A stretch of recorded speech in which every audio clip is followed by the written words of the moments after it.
Hello and welcome to the news on NTA International. I am Dennis Adigunloye. Let's begin with the headlines. Resident doctors suspend nationwide strike.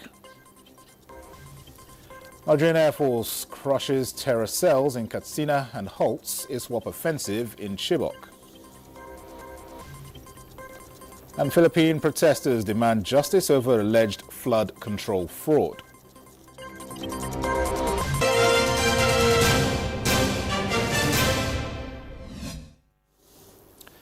The Nigerian Association of Resident Doctors has suspended its indefinite nationwide strike for 4 weeks with immediate effect, the association announced on Saturday. The decision was reached at an extraordinary National Executive Council meeting held on November 29th, bringing to a temporary halt a 29-day industrial action that began on November 1st.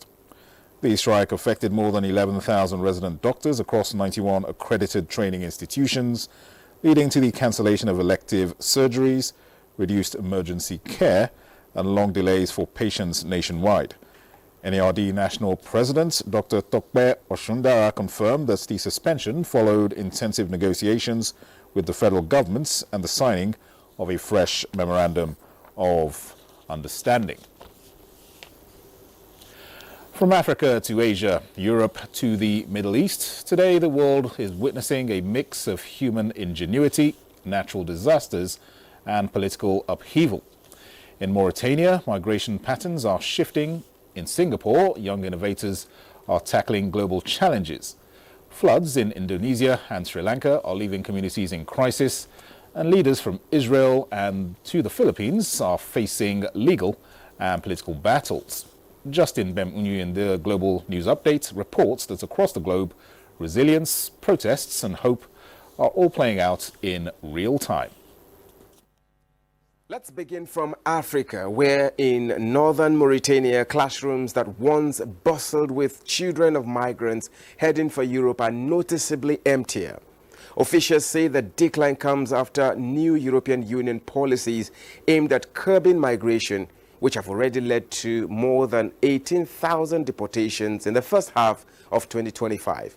Yet, the dangerous journeys haven't stopped completely. Many migrants are still crossing the Atlantic in small fishing boats, risking their lives to reach Spain's Canary Islands, sometimes with deadly consequences.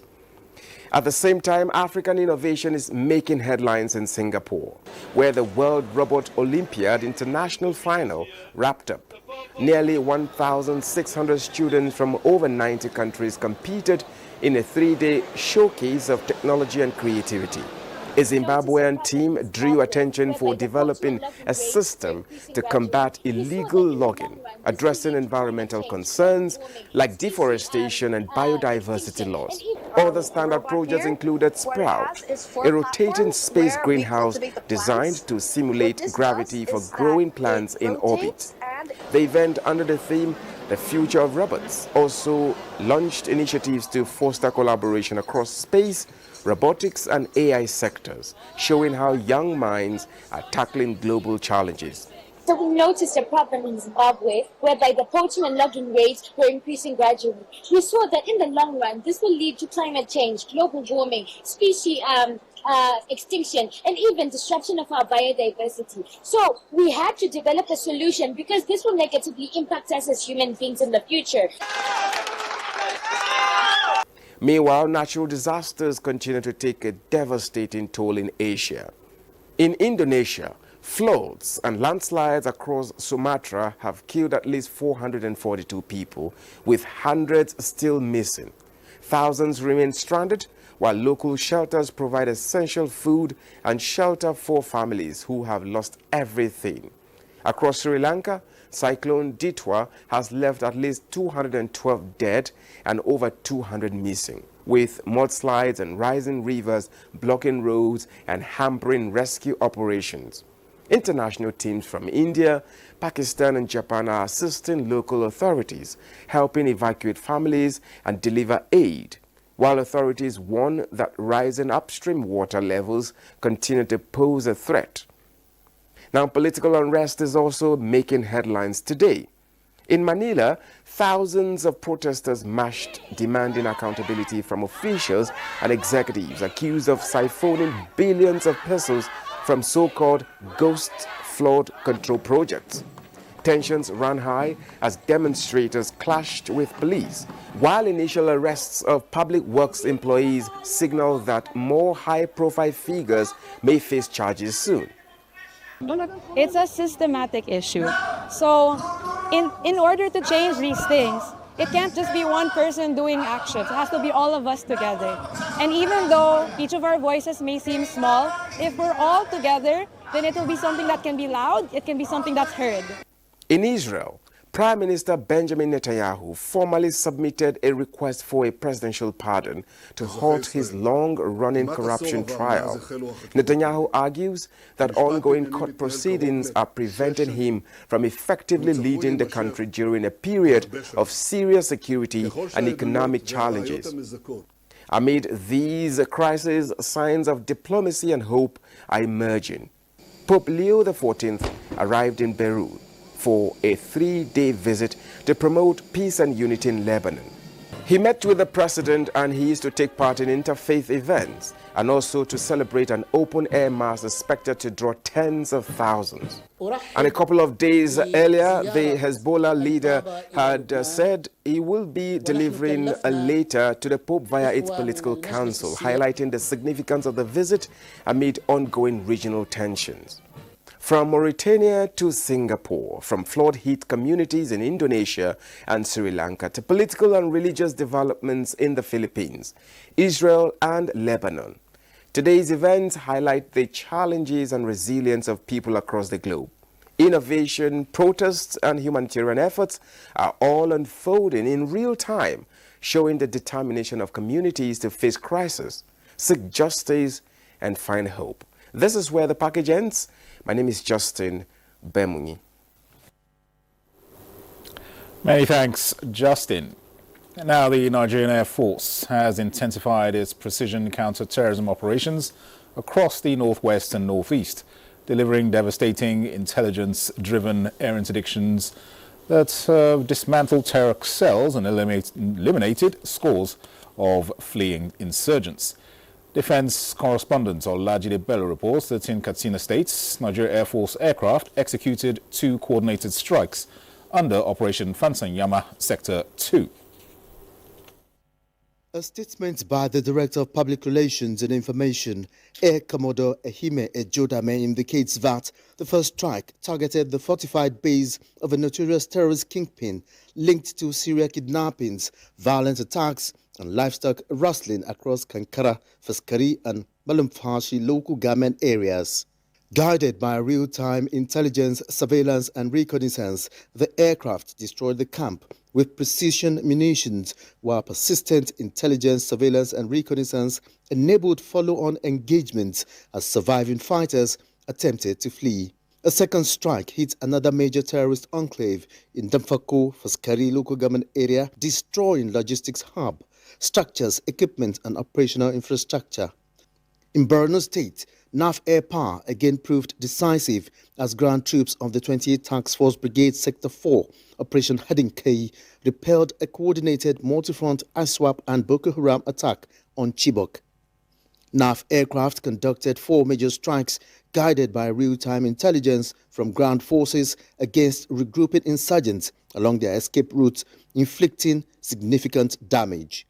These operations underscore the NAF's unwavering commitment to precise surgical engagement aimed at neutralizing threats, restoring security, and safeguarding the lives and property of citizens. Olajide Bello, NTA News. Meanwhile, Deputy President of the Senate, Barau Jibrin, has called on security agencies to go after marauding bandits terrorizing some villages in Sanyawa and Shanunu local government areas of Kano State. Senator Barau, while reacting to the bandits' attack in the area on Saturday night, appealed to security agencies to double their efforts and take the fight to the criminal elements who are infiltrating from neighboring states. In a statement by his special advisor on media and publicity, Ismail Mudashir, Barau noted reports that a woman was killed and 3 persons kidnapped. during the attack. He called on the security agencies engaging the criminals in the axis to double their efforts, rescue the abductees, and tackle the criminal elements. And the federal government has renewed its commitment to tackling insecurity, calling on regional and international allies to strengthen collaboration in the collective fight against insecurity. Secretary to the government of the Federation, George Akume, gave the assurance when he received a delegation of the Charismatic Bishops' Conference of Nigeria, led by its president, Archbishop Leonard Bature Kawas, who paid him a courtesy visit in Abuja. The SGF stated that the Tinubu administration is doing everything within its power to ensure the security of lives and property, and sought collaborative support from international allies to fight the menace.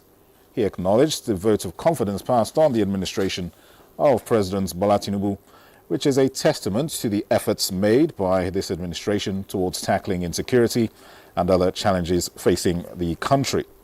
He urged the religious bodies to pray for the peace and prosperity of Nigeria. Archbishop Kawas reaffirmed their commitment to supporting the Tinubu administration in its quest to fight insecurity and also passed a vote of confidence on the administration. He assured him that they are committed to praying for peace and unity to prevail in the country.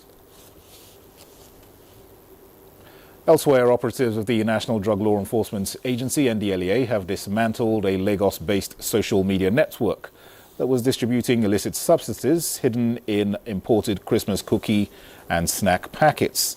2 alleged masterminds were also arrested. Details with Salwa Khalil Ibrahim. The syndicate, run by Dudo, who operate and distribute through a WhatsApp platform, imported Canadian Loud, a strong strain of cannabis, and a variety of colorful sachets with pictures and labels of cocaine packaged in retail quantities. The 2 were intercepted at their apartment in Lekki, where a large quantity of the designer sachets and 5 kilograms of loud were recovered at the point of their arrest. At a courier company in Lagos, 100 grams of loud concealed in a teddy bear imported from Thailand were intercepted, while a consignment of 548 capsules of tramadol hidden in bottles of vitamin C and magnesium bound for the United Kingdom was recovered at another logistics firm.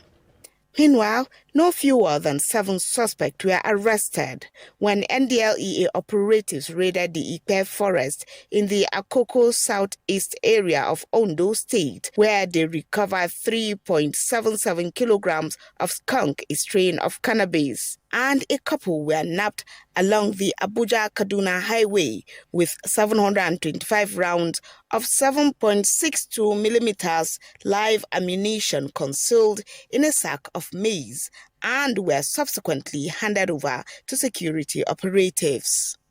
In Abuja, Salwa Khalil Ibrahim, NTA News. This is the news on NTA International. We'll take a break. More reports when we return. Stay with us. You're welcome back.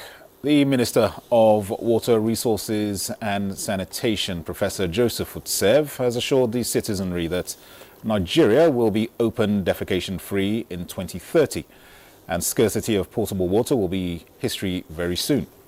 He disclosed this to newsmen in Makurdi, Benue State, with the reaffirmation of President Bola Tinubu's commitment to the Renewed Hope Agenda initiative in transforming all sectors of the economy. The Minister of Water Resources and Sanitation, Professor Telmun Usev, indicated that since his assumption of office, the ministry has been working assiduously towards executing water projects in various communities within the 6 geopolitical zones of the country to drive turbines, provide potable water for the people, boost agriculture to ensure food security, and to provide jobs for the teeming youth. We, from the Ministry of Water Resources and Sanitation, has no choice, but in line with the directive of Mr. President, to walk into this and make sure that every community in Nigeria has water. He maintained that not less than 400 dams exist in the country, with several new ones being constructed to enhance hydropower generation and reduce the disasters caused by flooding. So what our ministry is doing now is, first of all, to look at the existing dams that have challenges and then rehabilitate them. The minister also assured people that open defecation-free Nigeria is possible by 2030, as Katsina State and 158 local government areas across the country have attained the status, especially as the ministry is working with relevant agencies and embarking on campaigns to achieve the target. The campaign has two phases. One of the phases is for us having the toilets that will prevent people from defecating in the open. Then the other phase is from enlightening people of the importance of we using the toilets and not defecating outside. The minister explained that Mr. President has approved the construction of a mega bridge across the river Buruku to link Benue and Taraba to ease transportation of agricultural products. In Makudi, Charles Abba, NTA News. The Confluence University of Science and Technology, Osara, has honored the Director General of the Energy Commission of Nigeria, Dr. Mustafa Abdullahi, with an honorary doctorate degree in engineering. This is in recognition of his excellent leadership in advancing technology and innovation, particularly in renewable energy. His leadership style at the Energy Commission of Nigeria, that is transforming the energy landscape in the country, is what endeared him to many, and the Confluence University of Science and Technology, Osara, finds him worthy for the honorary doctorate degree of engineering. Mustafa Abdullah, just like the Vice Chancellor had mentioned earlier, has done so well to refocus the energy sector in Nigeria. This was during the university's maiden joint convocation ceremony, tagged a celebration of academic excellence that reinforced Nigeria's commitment to sustainable development through science, technology, and innovation. Governor of Kogi State, Usman Ododo, presents the award to the DG of ECN, with former governor of the state, Yahaya Bello, the university chancellor, and the vice chancellor in attendance. The university says it recognizes Dr. Abdullahi's outstanding contributions to Nigeria's energy sector and his pioneering work in renewable energy solutions. Dr. Abdullahi, accompanied by directors and staff of the Energy Commission of Nigeria, expresses appreciation for the honor as he reaffirms his commitment to advancing technology and innovation, especially in renewable energy, and pledges to strengthen partnerships that support sustainable development in the country. The Director General of the Energy Commission of Nigeria, Dr. Mustafa Abdullahi, since assumption into office, has been driving reforms aimed at improving energy access and efficiency in the country, with renewable energy interventions in communities across the country.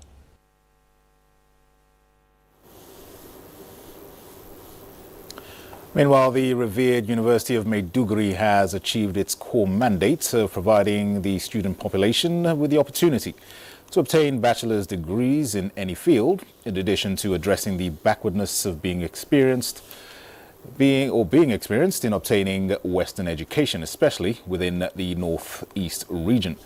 These were the views of personalities during a special lecture held to celebrate 50 years of the existence of the university, as well as the 25th combined convocation ceremony of the institution. Tina Toro reports.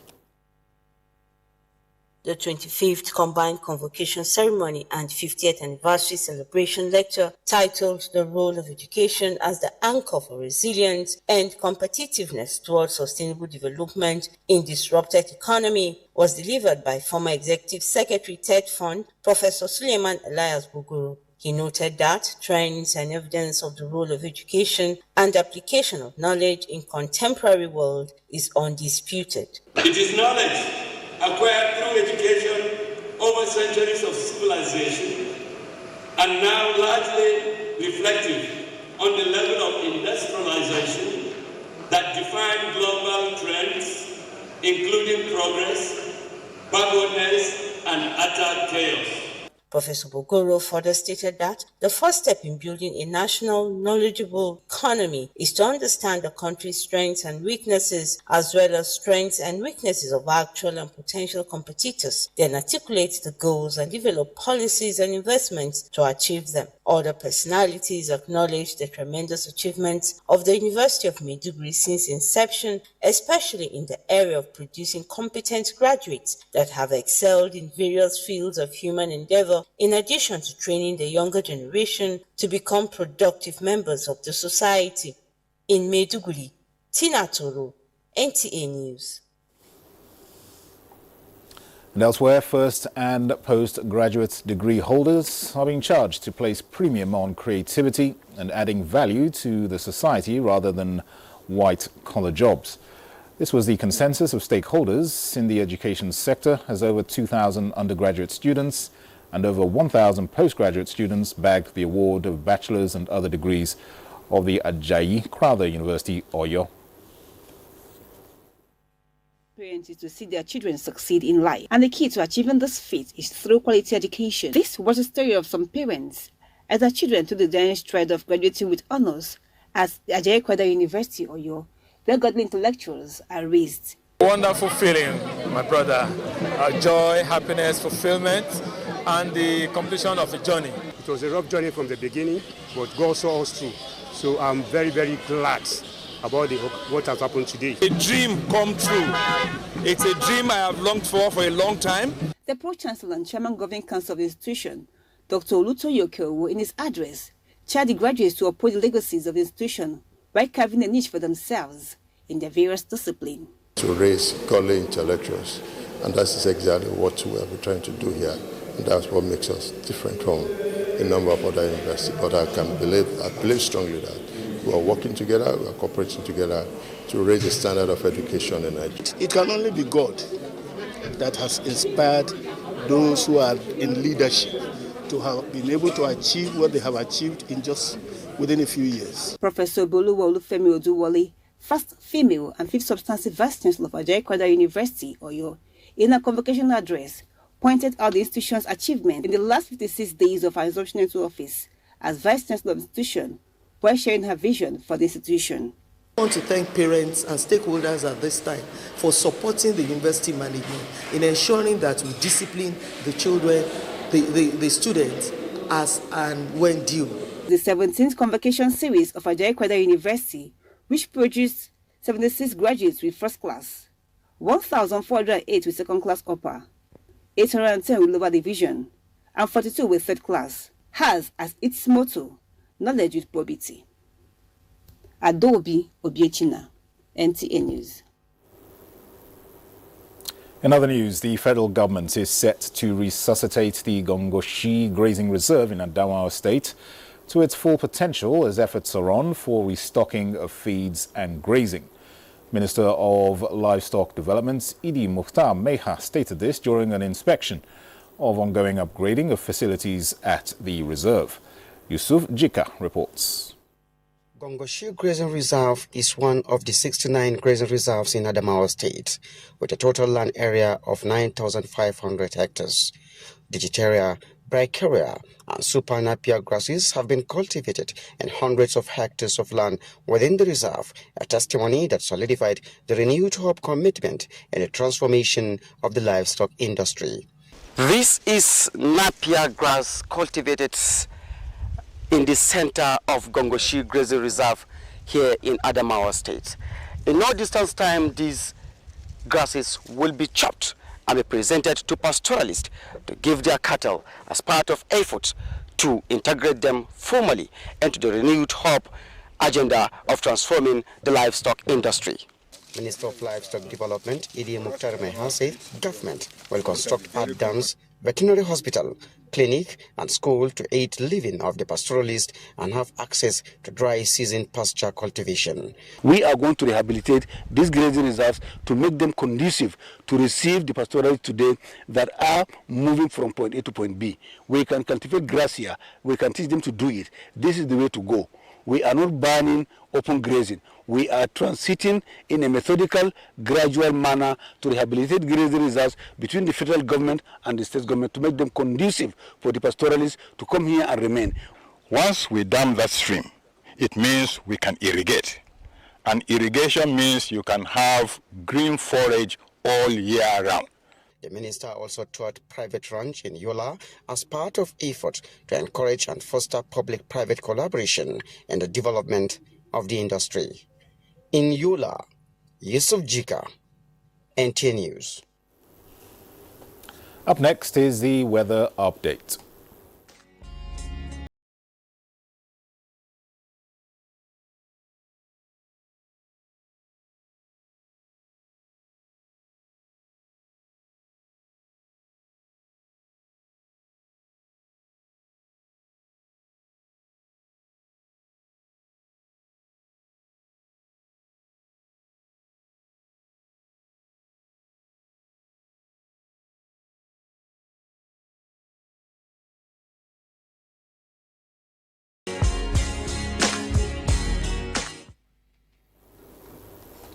And that concludes the news on NTA International at this time. Many thanks for watching. I am Dennis Adigunloye.